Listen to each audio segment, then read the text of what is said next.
Muito bem, meus amigos. Revista Espírita, agosto de 1861. Nós estamos aqui no final dessa edição, na seção Dissertações e Ensinos Espíritas. Falaremos aqui sobre o pauperismo e a concórdia. E esse pauperismo especial é um tema bastante relevante, bastante atual, porque fala sobre pauperismo, fala sobre a pobreza, né? E é de uma forma diferente que o espírito, pegando aqui o nome dele, que o espírito Adolfo, bispo de Argel, traz para nós aqui numa visão mais doutrinária, mais reflexiva, né?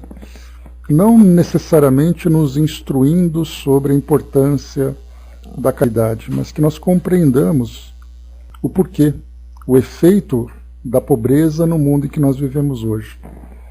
Bom, o bispo de Argel, peguei aqui uma pequena biografia para nos ajudar aqui no entendimento, né, desse nosso espírito amigo.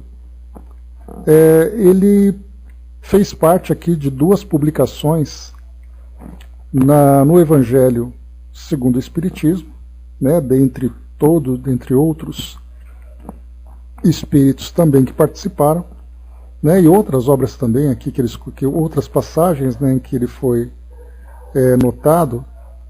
Ele viveu até, aqui no mundo físico, até 1856, quando foi a sua desencarnação. E ele foi bispo de Argel, né? Lembrando que Argélia, naquele período, era uma colônia francesa. Então, ele era bispo de Argel, a França ali sempre influenciando, né, as suas colônias e tudo mais.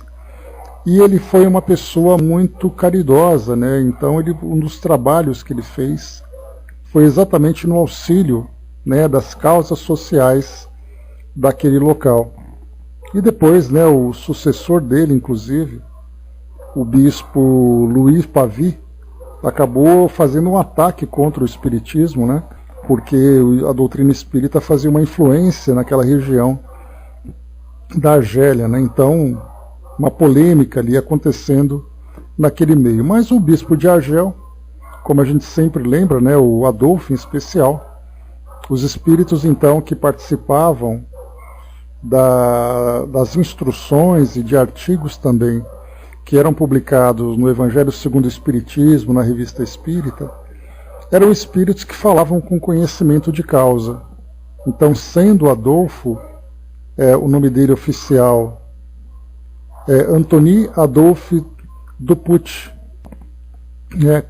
Então ele era chamado Adolfo, bispo de Argel, de Alger, né? Que era o nome conhecido aqui no nosso Evangelho. Então, como ele trabalhava especialmente na pobreza naquela colônia, então nada mais justo do que ele falar, né, sobre os pobres de espíritos, falar sobre a beneficência especial. Ele falou também sobre o duelo, né? Então ele trazia para nós aqui várias instruções. Bom, aqui na Revista Espírita, então, ele trouxe para nós esse artigo, bom dia, Marion, o pauperismo. Então, foi enviada pelo senhor Sabot, lá de Bordeaux, né? Então, era uma daquelas comunicações que grupos fora da sociedade recebiam nos trabalhos domésticos, né, nos trabalhos nesses grupos separados que eram feitos, e então depois eles enviavam para Kardec para que ele fizesse uma triagem e eventualmente fizesse uma publicação. E aqui então ele vai tratar desse tema que é bem interessante.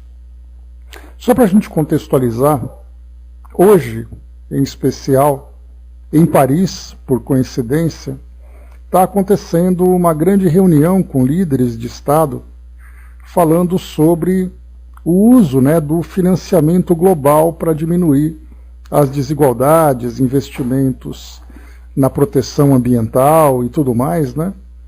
E os participantes dando ali o seu discurso, fazendo ali o seu discurso, chamando a atenção, né? Em especial, nós estávamos lá com o presidente Lula também fazendo ali um discurso, e ele chamava bastante atenção, independente de qualquer preferência política ou não, mas ele fazia um discurso chamando bastante atenção para a América Latina e para a África, né? E ao mesmo tempo mostrando um contraste com aquilo que acontecia, por exemplo, na União Europeia, países ricos que tinham grande preocupação em gerar riquezas, enquanto havia grande desigualdade no mundo em determinadas regiões, onde a pobreza era muito grande.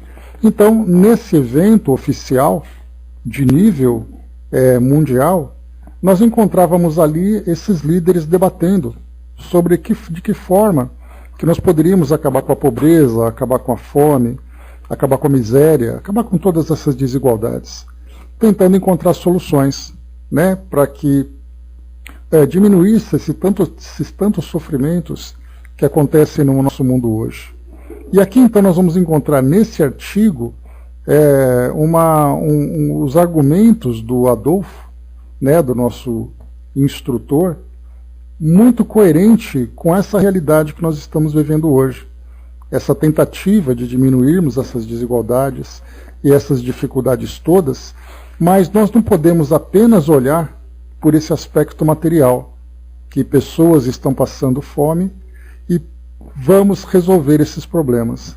Quando nós olhamos por uma perspectiva espiritual, nós vemos muito além daquilo que se mostra no nosso mundo material hoje.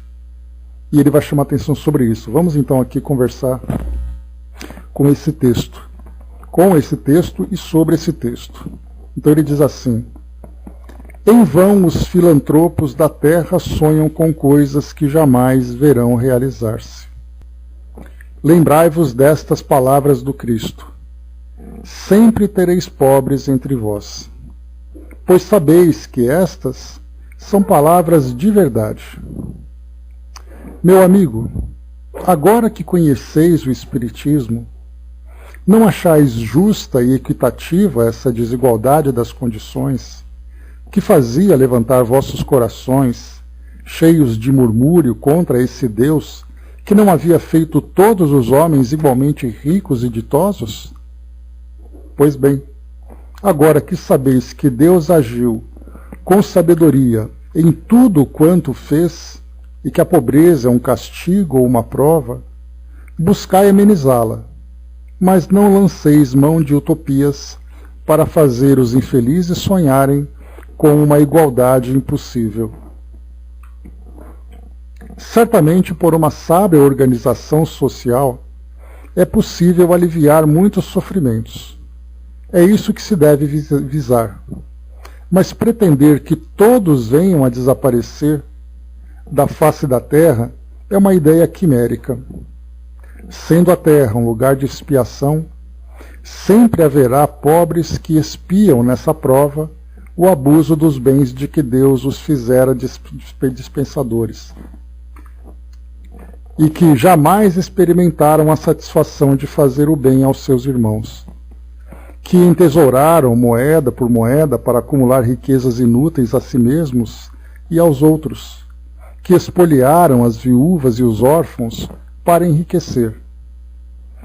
Esses são muito culpados e seu egoísmo se voltará contra eles.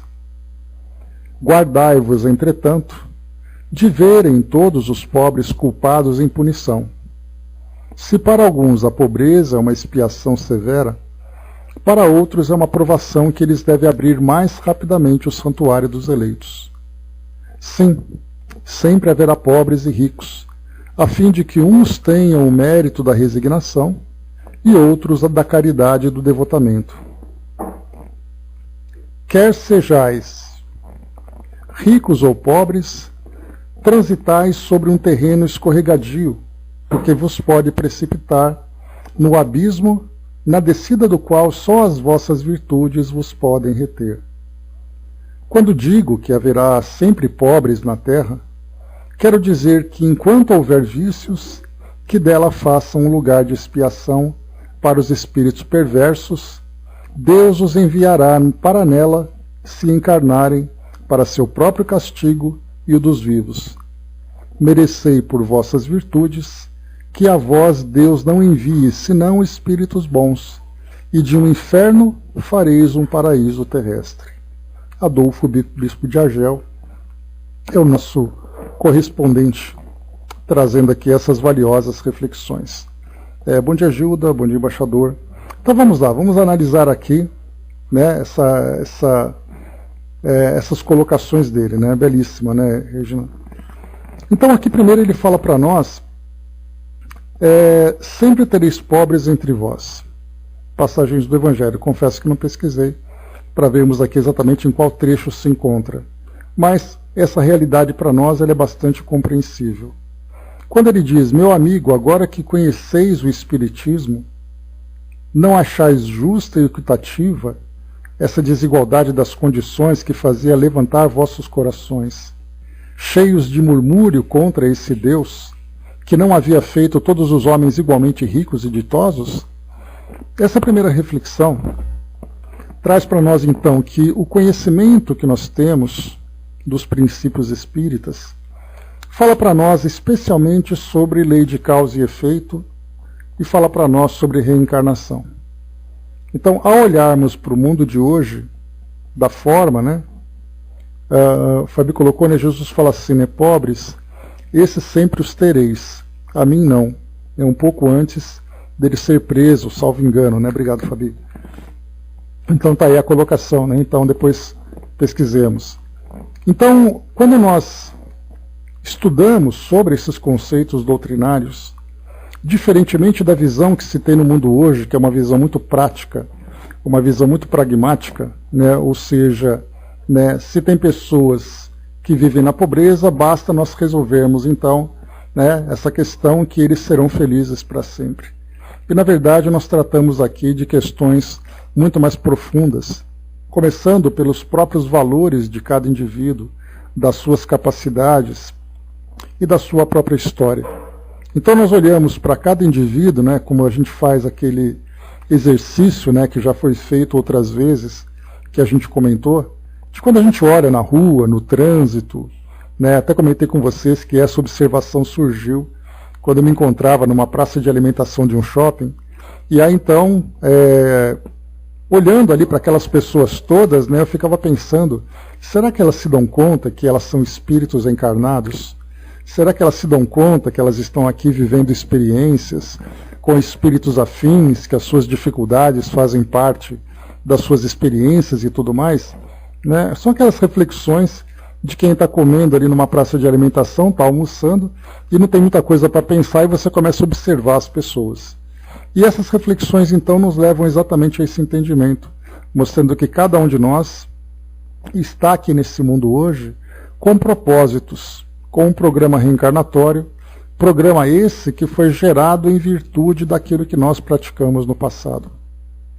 E aqui chama a nossa atenção, então, o nosso querido Argel, que todos os abusos que foram praticados na nossa sociedade hoje, em termos de gastos desnecessários, futilidades, egoísmo, orgulho, vaidade, indiferença, todas essas práticas que mostram, né, que são ali estimuladas pelas nossas imperfeições, serão corrigidas através das experiências contrárias em que nós sentiremos, como lembra a nossa querida Joana, sentiremos na própria pele o efeito daquilo que nós praticamos. Se nós geramos dor pela nossa indiferença, nós aprenderemos com a dor gerada pela indiferença alheia. Se nós abusamos daquilo que nós tivemos oportunidade de usar como um recurso de produção, um recurso de construção, nós seremos então privados desses recursos para aprendermos a valorizar cada moeda. E assim várias e várias passagens que nós vamos então encontrando, né, nos ensinamentos espíritas, para mostrar para nós que nós, na verdade, então somos espíritos imortais, trazendo uma bagagem reencarnatória, marcada por muitas experiências virtuosas e também ali dolorosas, que vão trazendo para nós ali esse aprendizado contínuo. E no mundo que nós vivemos hoje, a pobreza acaba se transformando, então, numa dessas provas. Assim como nós vamos encontrar, dentro do mesmo conceito da pobreza, falarmos, por exemplo, sobre famílias com problemas. Essas famílias com problemas, por que as famílias têm problemas? Exatamente porque os espíritos trazem ali as suas antipatias. Por que nós temos hoje regiões em conflito? Porque os próprios indivíduos estão ali brigando entre si, alimentando o ódio, alimentando o seu próprio egoísmo. Por que nós temos doenças no nosso mundo? Exatamente porque as doenças fazem parte também de um aprendizado que nós temos. Por que nascem crianças com deformidades, com imperfeições diversas? Exatamente porque os espíritos trazem essas bagagens. Então nós vamos percebendo que todas as dificuldades que nós encontramos no mundo hoje acabam sendo resultado exatamente daquilo que foi como causa, e que essas dificuldades na atualidade se mostram para nós como efeitos. Então, o primeiro ponto que nós passamos então a compreender, que causa gera um efeito. Então nós passamos a entender um pouco sobre esse mecanismo das leis de Deus, que trazem para nós então as experiências de provas e expiações como uma necessidade de aperfeiçoamento para cada um de nós.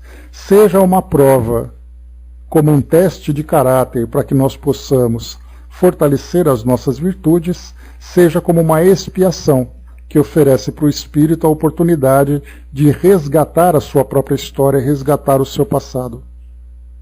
E aí então nós temos essas duas diferenças de provas e expiações, para que todos nós então possamos evoluir.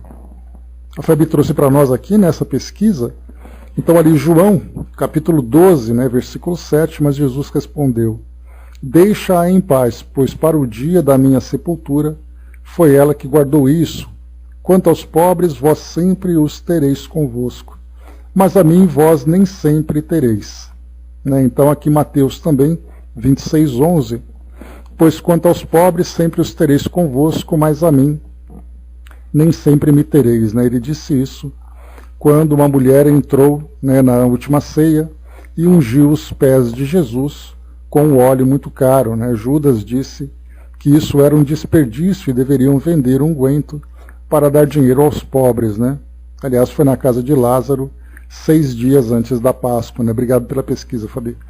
Então aqui traz para nós, então ele aproveitou, ele aqui, o nosso querido bispo de Argel, aproveitou Maria, a irmã de Lázaro. Então aproveitou essa pequena passagem do Evangelho para trazer para nós essa valiosa reflexão a respeito do contexto que nós vivemos no nosso mundo hoje. Então aqui, inclusive acabou de subir uma bandeirinha aqui, o Brasil na França e o novo pacto financeiro mundial. Exatamente porque esse é um tema que está acontecendo neste momento lá em Paris, nessas discussões a respeito do financiamento, do patrocínio, do auxílio a países pobres para ajudar ali nas dificuldades dos seus habitantes.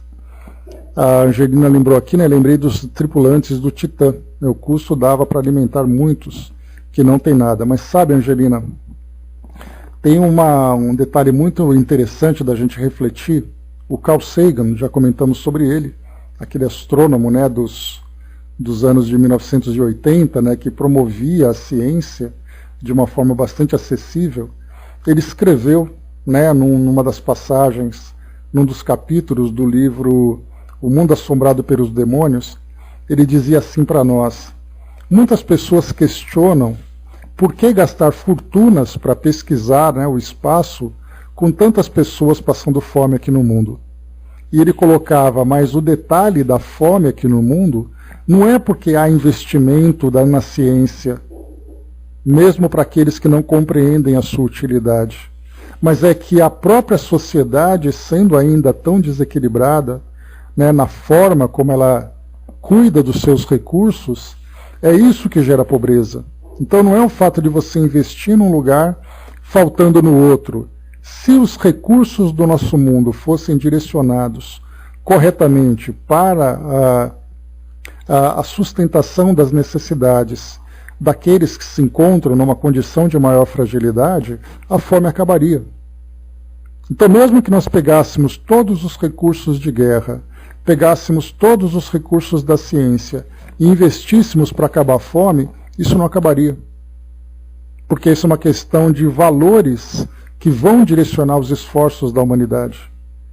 Então a ciência, ela tem ali a oportunidade de se aprofundar, de se desenvolver com investimentos.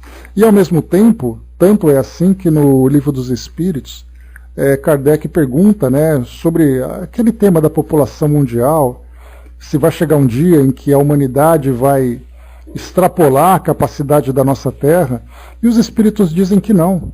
É uma questão de nós aprendermos a gerenciar os nossos recursos, de nós ali organizarmos, né, a administração desses recursos e dirigir para aqueles que precisam de uma forma equilibrada.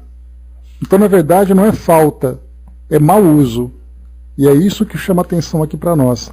E mais do que esse mau uso, bom dia, Luana, que é o que chama a atenção para nós aqui, o Bispo de Argel, ele comenta assim, que essas necessidades da pobreza, como nós vimos, assim como também, só fazendo um parêntese, eu me recordo de alguns debates que aconteceram em torno da ideia do mundo de regeneração. Então, o nosso planeta está passando por um processo de transformação, avançando, sendo promovido do mundo de provas e expiações para o mundo de regeneração. E nesse mundo de regeneração não haverá doenças, porque a ciência vai encontrar a cura de muitas doenças, vai encontrar a cura de muitas situações que são problemáticas e tudo mais aqui na questão da saúde. E aí então, a ideia que nós temos de um mundo de regeneração é um mundo melhor do que o nosso. Mas com essas reflexões que o Bispo de Argel traz para nós, é que esse mundo se tornará melhor porque as pessoas se tornaram melhores. Então, se as doenças vão desaparecer, é porque as causas das doenças serão transformadas. Então, aquele indivíduo que traz ali uma experiência de doença, aquele indivíduo que traz uma experiência de pobreza, que traz uma experiência de um ambiente de conflito, que traz uma experiência de um grupo familiar antipático, cheio de conflitos, cheio de sentimentos negativos, se nós esperamos que tudo isso acabe, nós temos que pensar na causa e não no efeito em si. Porque quando nós começarmos a modificar o nosso modo de ser, o nosso modo de pensar, o nosso modo de agir, na relação conosco mesmos, ou na relação com outras pessoas e com o mundo, tudo isso que vem como efeito doloroso vai desaparecer. Então essa é a questão que nós devemos pensar, né, na causa e no efeito daquilo tudo. Então o nosso mundo de hoje, provas e expiações, é um mundo que traz para nós essas experiências dolorosas, de uma forma direta ou de uma forma indireta.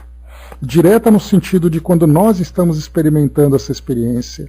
Indireta é quando nós convivemos com essas experiências, causando em nós esse desconforto. Porque é um desconforto você tentando viver sua vida. Por exemplo, você vai até o seu trabalho e no meio do caminho você encontra alguém pedindo esmola. Isso traz para nós um constrangimento, e esse constrangimento nos leva exatamente a refletir sobre isso, né? Quer dizer, o que eu estou fazendo da minha vida, o que eu posso fazer por a vida daquele que está passando e por que ele está passando por tudo isso. De uma forma individual e de uma forma coletiva e até mesmo de uma forma institucional. Quando entra em jogo também ali os sistemas governamentais para poder ajudar nisso tudo. Mas o mundo é assim porque existem causas. Então, por mais que nós pensemos em acabar com a pobreza do mundo, e Argel fala sobre isso, né, o Adolfo fala sobre isso, não nos iludamos. Porque para a gente fazer um raciocínio prático, pensarmos isso foi uma avaliação muito interessante que foi feita, vocês se lembram? Nos anos 90, de 1990, nós tivemos, se eu não me engano foi em 1990, acho que foi isso mesmo, nós tivemos o lançamento de Big Brother, nós tivemos o lançamento daquele de sobrevivência, que eu me esqueci o nome dele agora, mas colocavam pessoas num ambiente para debater entre si, para disputarem entre si, para ver quem sobrevive. No Limite, obrigado. Nesse No Limite, quando começaram a surgir esses programas, isso despertou a curiosidade de toda a sociedade, porque era uma coisa nova, uma coisa diferente, uma coisa empolgante naquele momento. E o mais interessante é que no final tinha uma pessoa que ganhava o prêmio. Na época o prêmio era de R$1 milhão. Naquela experiência de R$1 milhão, uma pessoa ganhou numa edição desses programas, no outro ganhou outro 1 milhão, o outro ganhou outro 1 milhão, e assim foi. Depois de um tempo, fizeram uma investigação jornalística, entrevistando essas pessoas algum tempo depois, perguntando o que vocês fizeram com o prêmio de vocês. E aí então entrevistava uma pessoa, ela mostrava que ela conseguiu investir aquilo num pequeno negócio, conseguiu ali comprar uma fazenda, o outro conseguiu fazer não sei o quê, mas a maioria perderam, exatamente, né? Perdeu, né, mami? A maioria acabou perdendo esse dinheiro. Então isso mostra para nós que é uma questão de gestão, de cuidado, de saber valorizar aquele recurso, de você não desperdiçar. Mesmo que com boa vontade você pega o dinheiro e distribui para várias pessoas que têm necessidade, até o momento em que você se vê sem nada. Mas o detalhe desse raciocínio é que não é a questão do dinheiro que resolve os problemas. É uma questão de educação. Educação financeira, educação de cultura, educação moral. Por isso nós vamos perceber que não adianta você distribuir dinheiro para todo mundo. Você passa na rua e começa a distribuir dinheiro para todas as pessoas que você encontra em condição de pobreza, e você volta uma semana depois para ver o que aconteceu. Então nós vemos ali que não é uma doença social apenas, é uma doença do espírito, que gera para nós esse tipo de problema. Então esse é o primeiro ponto do nosso raciocínio. Deixa eu só pegar aquilo que vocês colocaram, porque esse tema é tão interessante, né? Quando a gente começa a observar por esse lado. Deixa eu pegar aqui em cima. Só um instantinho. Tá, a mãe me colocou em cima, né? Podemos auxiliar nas provas, né? Assim como somos auxiliados nas nossas, né? De fato. Dudu trouxe para nós ali, né? A regeneração não é em si do orbe, mas de cada morador desse orbe, né? De fato. Porque quando nós falamos assim, o mundo virou um paraíso, é porque nós temos espíritos que trazem esse paraíso dentro de si. Espíritos que desenvolveram seus melhores valores. Porque não adianta, né, você pegar pessoas, tirarem do mundo de provas e expiações, mundo este com o qual elas têm afinidade, e você levá-las para um paraíso. É aquela analogia, nós colocarmos um bando de elefantes dentro de um supermercado com prateleiras cheias de cristais. O que vai acontecer? Vão quebrar tudo. Porque eles não trazem ainda, né, a afinidade com esse tipo de sensibilidade do ambiente. Eles vão quebrar tudo, eles vão destruir tudo, e nós encontramos muito isso em filmes que mostram para nós esses cenários, onde a humanidade está desaparecendo e tem ali um ambiente. Ali vai, num local, pessoas que têm ali aqueles bons princípios vão chegar e cuidar daquele lugar. Pessoas que trazem a selvageria dentro de si vão quebrar tudo. E quebrar por quê? Pelo prazer de quebrar, pelo prazer de destruir. Porque sentem necessidade de ter esse caos, essa violência, fazendo parte dali do seu modo de ser. Então somos nós que precisamos dessa transformação. Já trouxe para vocês até aquela comparação de pegarmos um grande estádio de futebol, bem construído, bem equipado, coloquemos ali, né, a quantidade, né, do público naquele local de filósofos. Nós teremos ali uma grande convenção de filósofos e de ideias.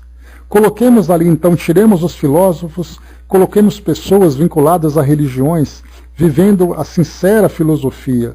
Teremos ali um ambiente muito espiritualizado. Tiremos aquele todo mundo e coloquemos cientistas Teremos ali também um grande congresso com grandes ideias, com grandes descobertas. Tiremos todo mundo e coloquemos ali arruaceiros, delinquentes. E veremos o que vai acontecer.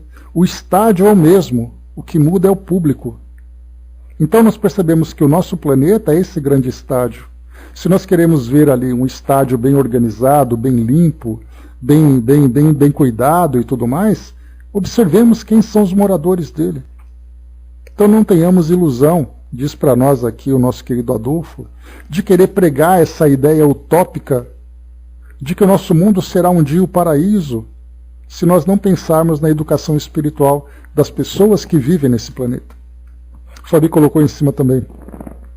Não é o mundo que vai se transformar externamente, né, mas nós que vamos nos transformar e transformar o mundo. Né? Estamos apenas colhendo o fruto de nossa ignorância e dos nossos enganos. Acho que enquanto precisarmos dessas experiências, elas existirão.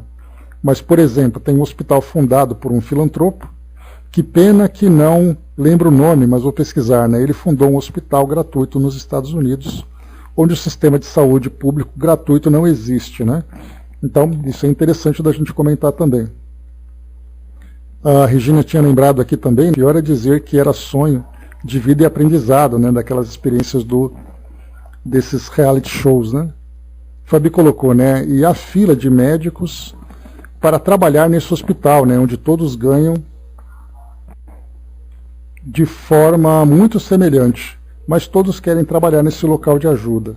Claro que haverá vários trabalhos sempre, né? Mas o importante é que todos possam estudar, ter saúde e esperança, né? Um sonho que eu acho que existirá no mundo de regeneração, onde talvez os recursos para aprendermos, né, o que é necessário serão outros. Né? Então esse é o caminho para iniciarmos ali a nossa transformação. E a mãe me colocou embaixo também, né, devemos entender que algumas pessoas são assim, e que não devemos nos sentir violentados, né, porque todos nós estamos em evolução. Então essa linha de raciocínio que nós trazemos aqui, mostra então para nós qual é a causa dessa pobreza. E que não nos iludamos tentando imaginar que isso será possível de acabar por causa de uma boa gestão no nosso mundo. Porque por mais que nós nos esforcemos, nós não devemos desconsiderar os indivíduos que estão vivenciando essas experiências, porque eles próprios se desviaram desses caminhos de virtude, caminhos de crescimento, e agora estão se resgatando. Então, o primeiro ponto que a gente coloca, que digamos assim, é a parte mais técnica da coisa. A parte técnica porque nós entendemos lei de causa e efeito, essas leis de Deus, e por isso que ele responde para nós aqui embaixo. Agora que sabeis que Deus agiu com sabedoria em tudo, quanto fez, e que a pobreza é um castigo ou uma prova, buscai amenizá-la, mas não lanceis mão de utopias para fazer os infelizes sonharem como igualdade é impossível. Então, quando ele começa a trazer para nós aqui, buscai amenizá-la, nós já saímos da parte técnica e entramos agora na parte moral.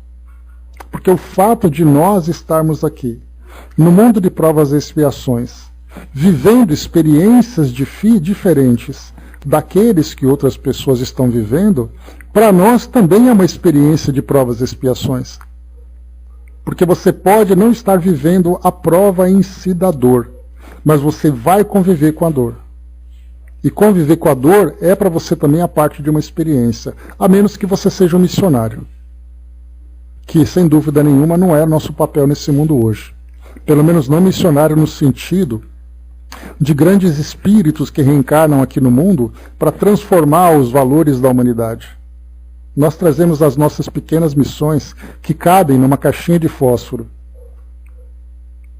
que são as nossas missões pessoais, as nossas missões numa pequena coletividade, onde na convivência nós vamos ali ajudando e procurando estimular alguma coisa, mostrando algum pequeno valor que nós já conseguimos ali desenvolver, aquele valor de uma fagulha, né?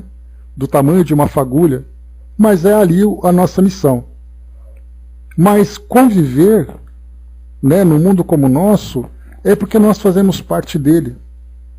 É usando, por exemplo, aquela ideia de um navio que é dividido por classes.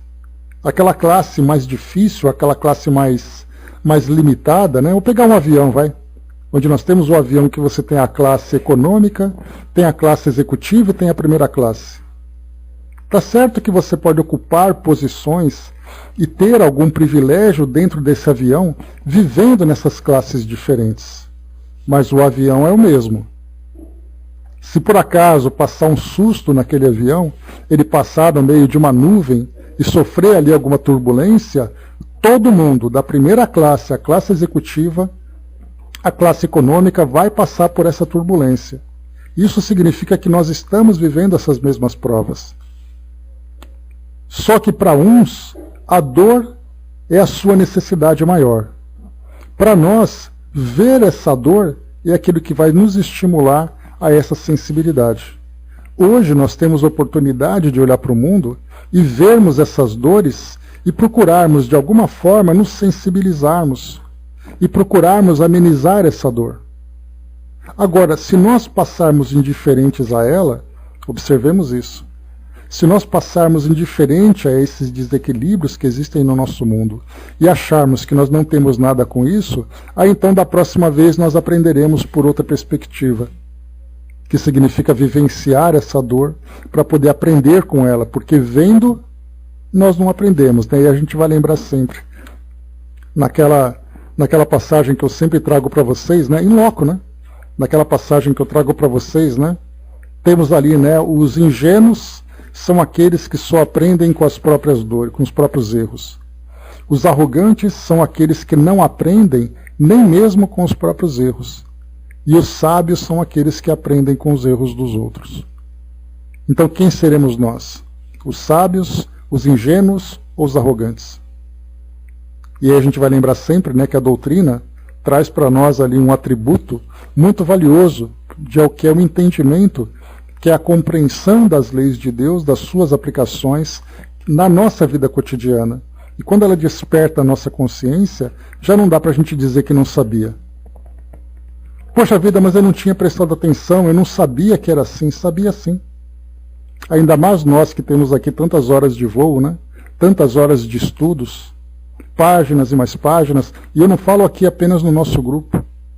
Eu falo nas casas espíritas, na vivência da doutrina espírita, na prática de cada um.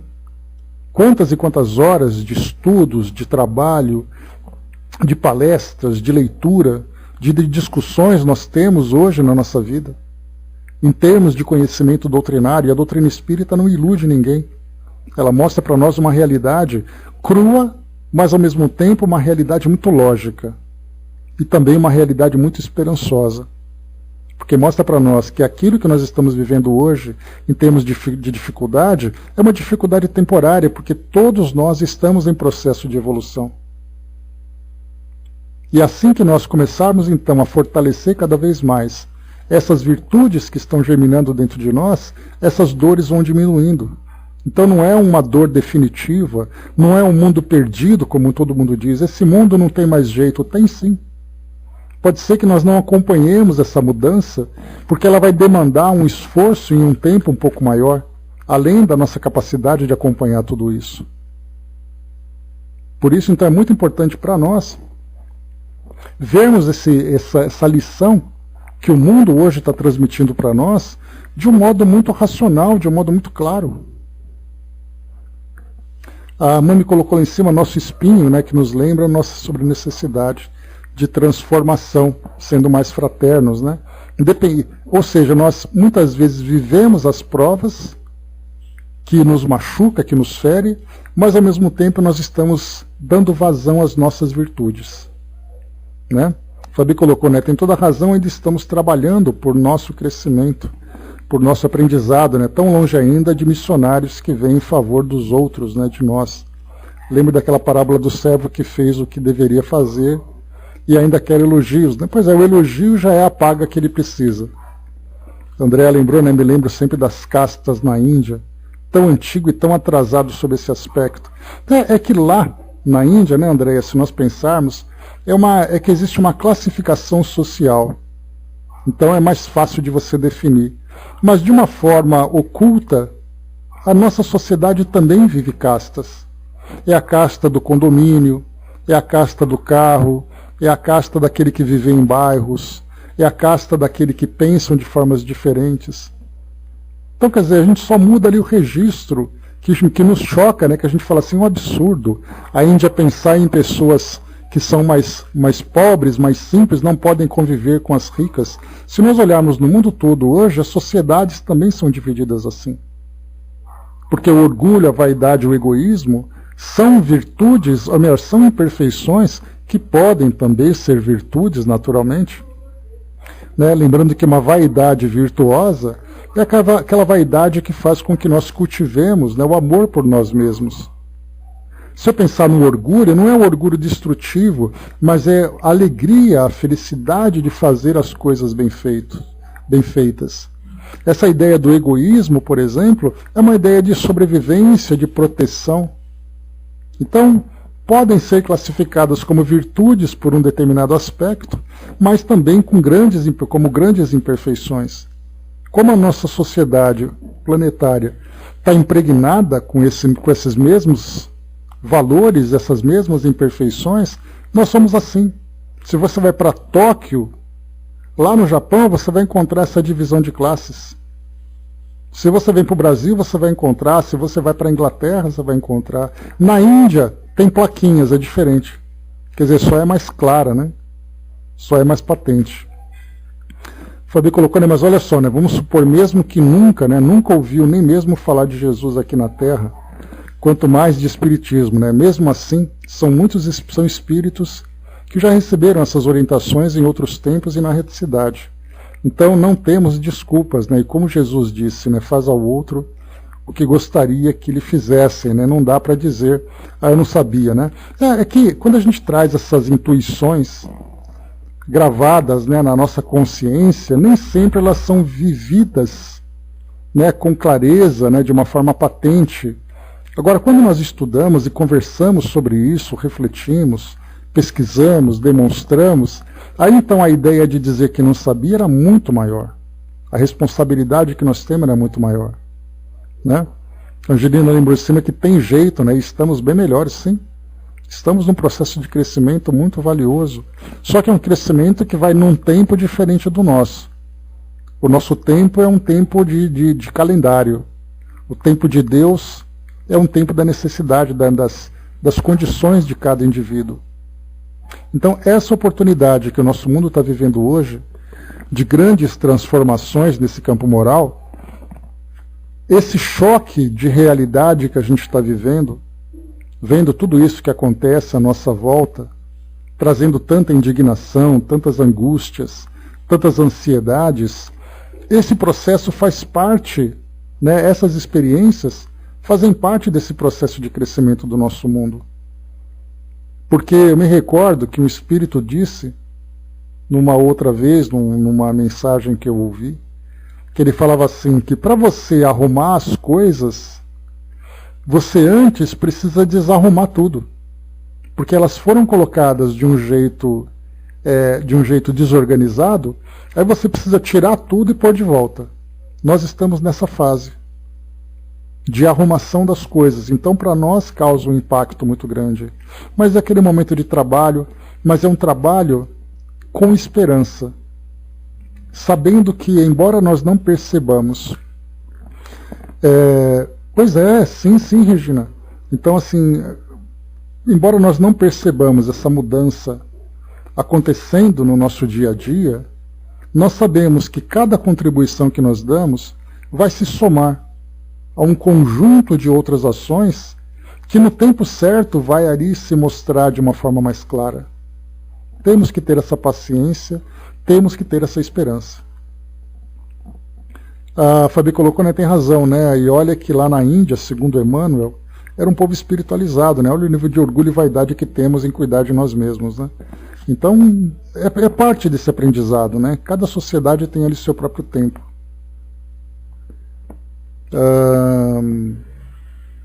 Fabi colocou também, né, Caminho da Luz, né? Quem povoou a Índia era um povo espiritualizado, né? E migrou de capela, mas muito orgulhoso, né? Então, há uma espiritualização. Sim, mas é uma espiritualização às vezes muito mais ritualística, muito mais exterior do que interior. né? Então essa que é a que nós observamos.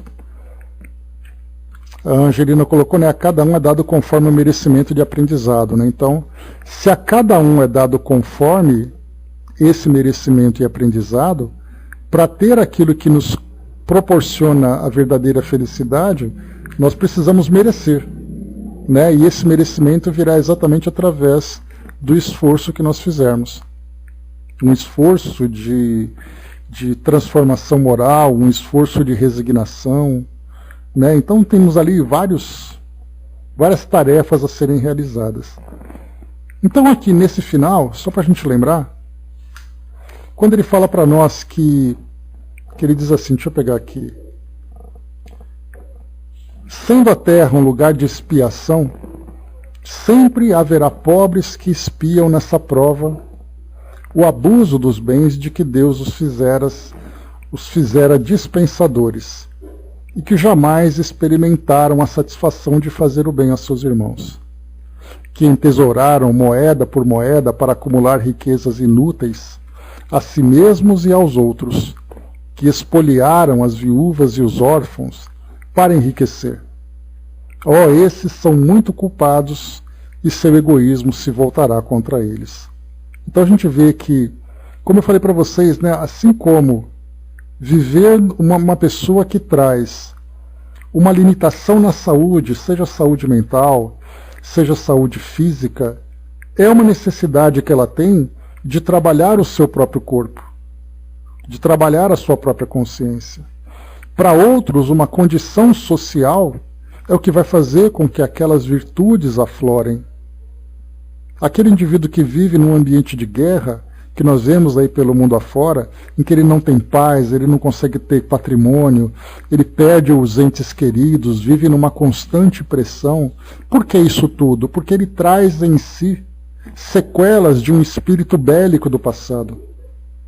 E que para que ele possa se transformar, ele precisa sentir na pele aquilo que eventualmente ele tenha causado.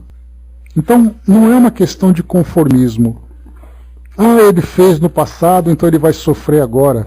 Temos que entender com muita seriedade esse mecanismo da lei de causa e efeito. E ao mesmo tempo também, como foi colocado, que o nosso mundo é um mundo de provas e expiações. Não vejamos apenas expiações. Expiação significa castigo. E provas para nós significam testes para fortalecer nossas virtudes. Então a gente lembra, né, que as provas, como acontece nas escolas, são testes de conhecimento. Não é um castigo para o aluno. Um castigo é quando o aluno repete de ano e tem que fazer de novo. A prova, ele vai vivendo durante o decorrer da sua vida para poder testar aquilo que ele aprendeu. Da sua dedicação, da sua atenção, do cumprimento dos compromissos, né, com a rotina da aula, da matéria, dos professores. Então alguns espíritos pedem, olha, eu sei que eu estou consciente. Inclusive nós tivemos o nosso querido Altivo Panfiro, né, que foi fundador lá do Centro Espírita Leon Denis. Ele trouxe uma comparação bem interessante num dos estudos que ele realizou, né, que eu tive a oportunidade de ler, que foi transcrito o estudo, que ele colocava assim, o espírito que passa por uma expiação, ele acaba sendo mais dócil do que aquele espírito que passa por uma provação. Porque a expiação, na maioria das vezes, o espírito tem consciência daquilo que ele está vivendo. Então ele concorda, ele aceita passar por aquilo como uma lição de aprendizado, de resgate para ele também. Já aquele espírito que é provado, ele pode ser um pouco mais rebelde. Porque você vai ter testado, igual o aluno, né? Amanhã tem prova, os alunos, meu Deus do céu. E aí então, existe essa diferença do comportamento de cada um, mas isso aí é só uma forma de generalização. Né? Mas o que importa para nós aqui, né, nesse nosso entendimento, é exatamente que, para aqueles que vivenciam essas experiências, é uma oportunidade de crescimento pessoal. Para aqueles que observam, usar os seus melhores valores para tentar melhorar aquela condição. Inclusive tem uma passagem no Evangelho segundo o Espiritismo, que eu estava sem tempo, eu acabei fazendo meio corrido, não tive tempo de pesquisar, mas tem um texto do Evangelho segundo o Espiritismo em que Kardec pergunta, né, mas se as pessoas que vivem a pobreza estão fazendo isso, estão vivendo isso, porque elas passam por provas, por expiações que elas mesmas criaram, por que nós temos obrigação de praticar caridade? Se elas que estão vivendo essas provas. E aí os espíritos respondem, né, que para nós também isso é uma experiência de prova, de saber usar a caridade como principal ferramenta transformadora, de usar os nossos melhores valores. Que essa indiferença que nós fazemos para as dores alheias, e por isso Jesus coloca para nós, ame teu próximo como a ti mesmo, não era uma orientaçãozinha, ele estava dando para nós a regra do jogo. Porque a nossa indiferença gera indiferença. O amor gera o amor. Porque assim funciona o equilíbrio das leis de Deus. Então para nós é uma oportunidade de nós nos sensibilizarmos cada vez mais. De vermos que, e eu lembro muito isso, né? Eu não sei por que eu atribuí esse raciocínio ao Chico, mas é ele que me vem sempre quando eu penso nisso.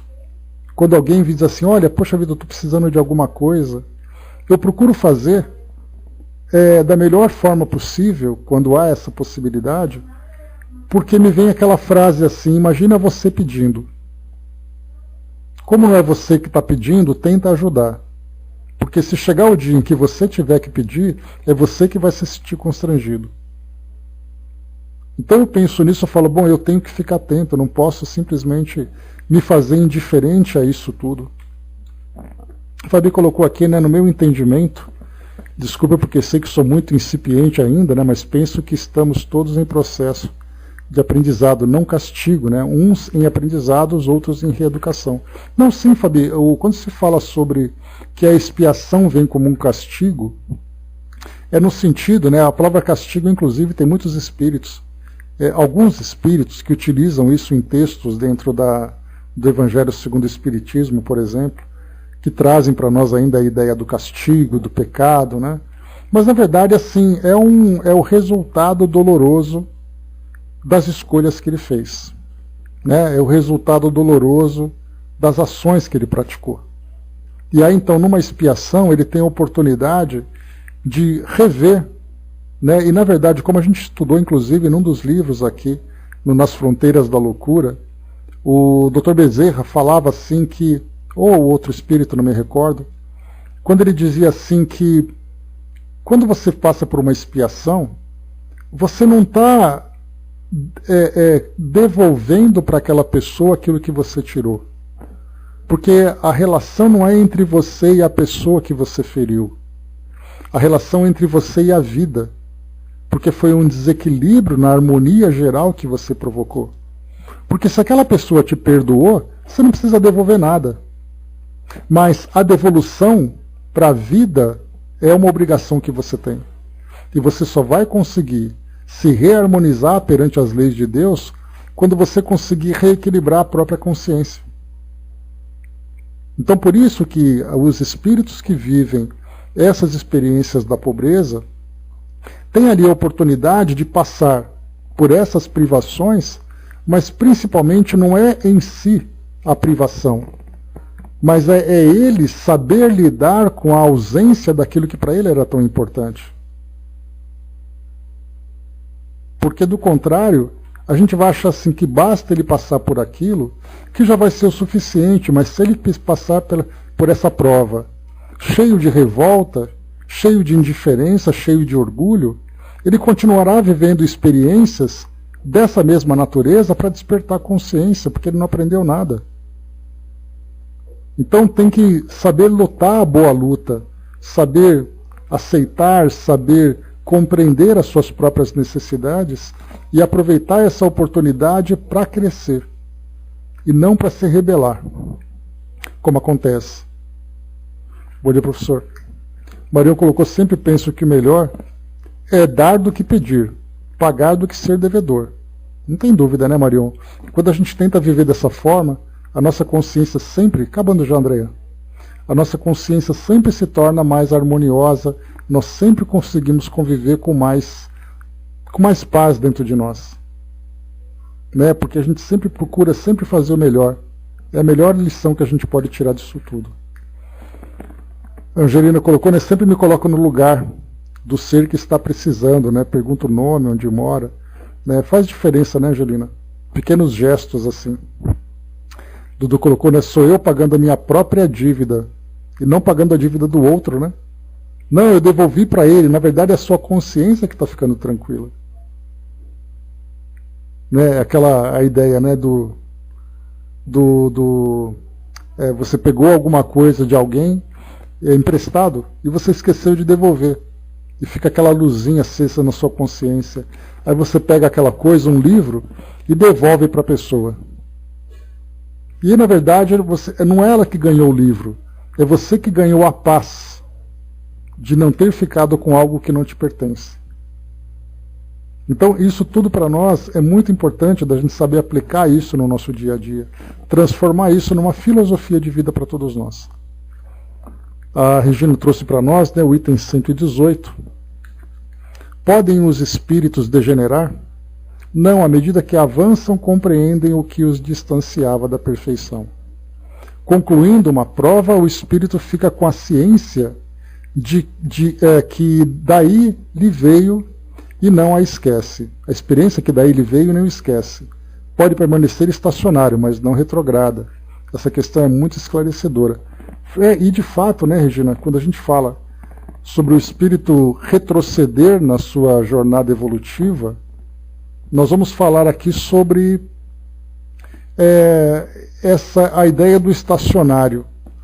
Porque a gente pensa assim, o indivíduo vivia num condomínio todo luxuoso, todo tranquilo. Na encarnação seguinte ele vive na pobreza, então ele degenerou. Não, na verdade não.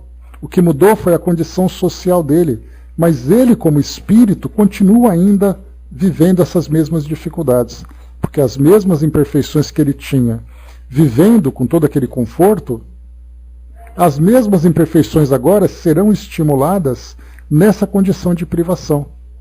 Então não é a saúde, doença, riqueza e pobreza que vai fazer com que o espírito progrida ou não. Porque a gente pode pegar um espírito e colocá-lo, nós não, né? Deus o coloca com uma prova de conforto, de riqueza material, e ele pode levar um tombo muito grande, criando grandes dificuldades, porque aquela condição social para ele não foi ali proveitosa, porque ele não soube aproveitar. Então nós falamos da transformação do indivíduo. Pois é, sorte nossa.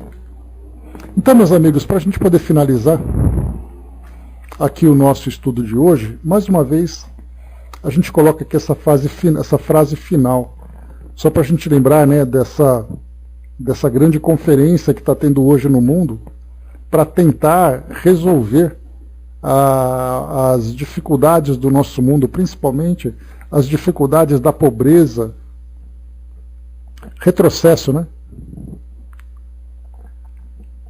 Quando digo que haverá sempre pobres na terra, quero dizer que enquanto houver vícios, que dela façam um lugar de expiação para os espíritos perversos, Deus os enviará para nela encarnarem para seu próprio castigo e dos vivos. Olha o castigo aí, tá vendo? Nesse sentido de educação, né? Merecei por vossas virtudes que a vós Deus não envie senão espíritos bons, e de um inferno farei um paraíso terrestre. Então aqui para nós, Adolfo, bispo de Argel, trazendo essa questão tão interessante para nós. Algo que eu queria só acrescentar antes de encerrarmos é que lermos uma passagem como essa, uma passagem que mostra para nós esse aspecto técnico da lei de causa e efeito, em que a pobreza é resultado de um aprendizado doloroso de que o espírito precisa. É da mesma forma nós pensarmos numa pessoa que vive uma experiência de violência e a gente pensar, ele está vivendo isso porque ele precisa aprender. E pensarmos nas tragédias que acontecem no mundo, dizendo aquelas pessoas estão passando por aquilo por uma necessidade. Olharmos assim de um modo simplista seria quase que uma crueldade pensarmos dessa forma. Mas se nós olharmos por esse aspecto do amor de Deus proporcionando para cada espírito o aprendizado através dessa dor, por causas que nós desconhecemos, mas que confiamos que Deus é perfeito naquilo que Ele faz, nós passamos a ver de modo mais claro. Então, não basta a gente fazer discursos públicos dizendo, né, por exemplo, na Segunda Guerra Mundial, aqueles milhões de judeus morreram e tal, porque não sabemos por quê. Mas nós entendemos que, quando perguntam, né, onde estava Deus quando aquilo aconteceu, nós pensamos sempre que as leis de Deus são perfeitas. E que cada espírito que viveu aquela experiência, hoje compreende ou está em processo de compreensão do porquê ter vivido aquilo. Que não há sofrimento gratuito, assim como também não há felicidade não merecida. Cada um de nós faz aquilo que merece, aquilo que pode, aquilo que deseja, e recebe aquilo que merece. Né? Então, por isso, para nós é o grande aprendizado. Então, meus amigos, essa é a mensagem do artigo Pauperismo, da pobreza, e aí então a gente vai ampliando a nossa visão e percebendo o trabalho que nós temos que fazer. Felizes de nós que não passamos por determinado tipo de prova, mas felizes de nós que percebemos a oportunidade de aliviar a dor daquele que passa por aquilo. E que temos oportunidade de alguma forma auxiliar. Né? Então peçamos sempre, né, essa inspiração para fazermos o melhor que nós pudermos diante de tudo aquilo que o mundo nos oferece como aprendizado. E tenhamos não a arrogância e não a ingenuidade, mas tenhamos a sabedoria de aprendermos com os erros dos outros.